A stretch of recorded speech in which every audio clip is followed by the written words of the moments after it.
Welcome sa Dries TV. Kung interesado ka sa ganitong news, huwag kalimutang isubscribe ang ating YouTube channel. Maraming salamat! Welcome back again sa ating YouTube channel mga kakimpaw, and sa update natin ito ang pag-uusapan natin ay tungkol sa mga importanteng ganap kina Kim and syempre kay Paolo Avellino. Pero bago po ang lahat, maraming salamat sa inyong patuloy na pagsuporta at pagsubaybay sa mga daily update natin. Kaya naman bilang pasasalamat, narito po ang ilang napili kong komento patungkol ito sa naging previous update. Unang komento mula po ito kay Ginang Annalyn Hiccup. Sabi niya, "Good evening, Ders. May pasok kasi si Babe sa Showtime, kaya need nilang mag-rest. Sana manahimik na ang lahat ng bashers. O kaya sa humahabol kay Paolo, tanggapin na si Kim talaga ang mahal, Ate Kim lang ang nagpapasaya sa ugali ni Paolo. Nakatago, tingnan nyo nga. Lumalabas siya sa bahay niya at hindi nag-computer for 16 hours. O kaya nanonood ng 6 movie. Salamat talaga kay Tadhana at pinagtagpo ang Kim Pao forever." Yes, tama po kayo dyan, Ginang Annalyn Hiccup. Iniisip po ni Paula Avellino yung kapakanan po nila parehas ni Chinita Princess. Si Kim may pasok pa sa It's Showtime. And siya naman, kailangan po mag-rest mga kakimpaw, ba? Diba? And sa mga naghahabol nga naman kay Paula Avellino mga kakimpaw, sana po, 'di ba? Tigil-tigilan na kasi may nanalo na. Walang iba kundi po si Chinita Princess lamang.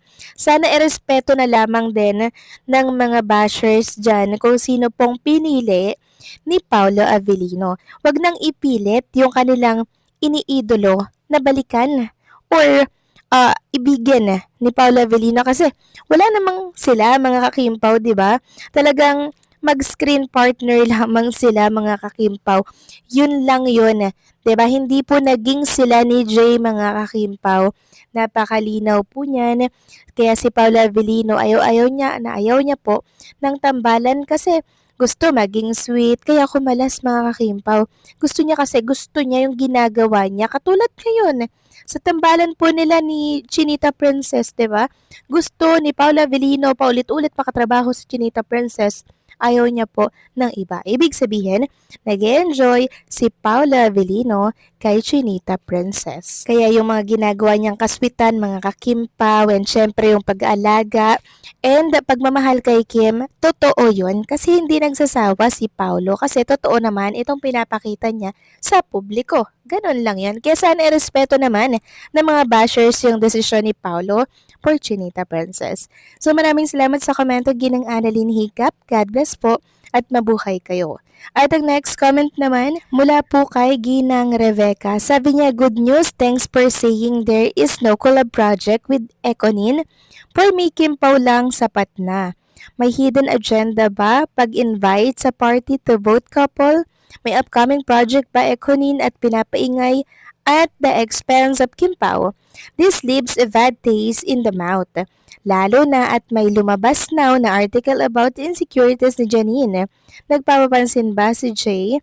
Kasi ang career niya right now seems to be on standstill, no project for more than a year." So yun nga mga kakimpa ang lumalabas po na mga, alam niyo yun, iniisip ng mga netizen at ibang mga fans na parang nagagamit na si Kim and Paolo Avellino para mapag-usapan itong Econin. Hindi naman natin masisisi ang ilang mga netizen na magbigay po ng opinion niya kasi malaya naman tayong magbigay ng ating mga opinion at saloobin sa nakikita po nila sa setup ng Kim Pao at Econin nung nakaraan. And yes, parang may upcoming project ata si Jericho Rosales for VU. I don't think so kasama itong si Janine Gutierrez. So maraming salamat po sa komento po ninyo. God bless at sana hindi magamit ang Kim Pao sa mga katulad po nilang estilo sa showbiz industry. So ito na nga, pag-usapan na natin mga kakimpaw ang mga topic po na nakalap natin sa gabing ito at unahin nating pag-usapan itong trending in the Philippines or trending po sa X. So pang 11 po itong only on X trending. What's next for Kim Pao? Trending with hashtag Kim Pao pa rin sa 2026 at Kim Pao lang sapat na. So kinakalampag po ng mga Kim Pao Nation ang management ni Kim and Paolo Avellino na ano ang kasunod na project ni Kim and Paolo Avellino kasi siguro naiinip na ang mga fans na wala silang inaabangan per Kim and Paolo Avellino. Kaya eto sila panay ang pagpapatrending nila na what's next per Kim Pao. Kasi hindi nga tayo sanay mga ka-Kim Pao na wala tayong napapanood na project ni Kim and Paolo Avellino. Pero wag kayong mag-alala dahil nire-repaso na or inaayos na po yung magiging project ni Kim and Paolo Avellino. Meron silang project mga ka-Kim Pao.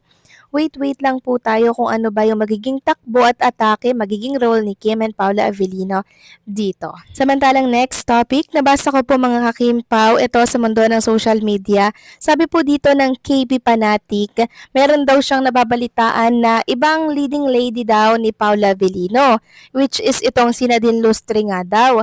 Sabi niya dito, wala pa namang official announcement, if true, haka-haka lang, pero if totoo nga yung Nadine x Paolo, team up, let's support na lang.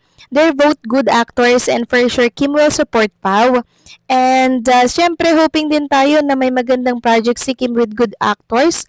Sayang naman yung galing din ni Kim as an actress.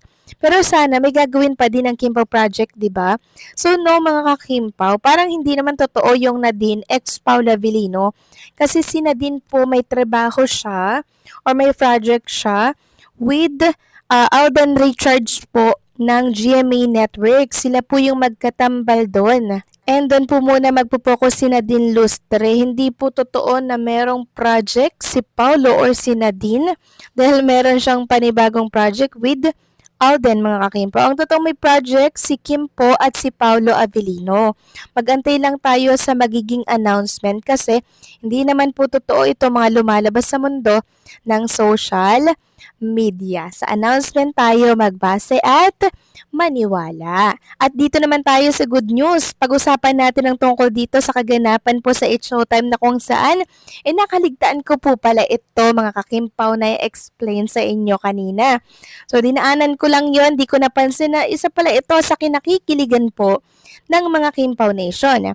Ang pangbubuking or pangloloko na naman po ni Darren kay Bestie Chinita Princess tungkol sa kasal. So ganito kasi yan mga Kim Pao. Sabi ni Kim, alam nyo ba anong araw today? Tapos ingit naman si Darren, Bestie, akala ko ngayon yung araw ng kasal mo. Tapos sabi naman ni Ryan Bang, baka malapit na. So parang nasa-sense ko sa mga biro-biroan po ng mga co-host sa It's Showtime ni Chinita Princess na parang may alam sila mga ka-Kim Pao tungkol sa mga pinaplano ng Kim Pao kasi hindi naman magsasabi ng ganyan yan mga ka-Kim Pao, di ba?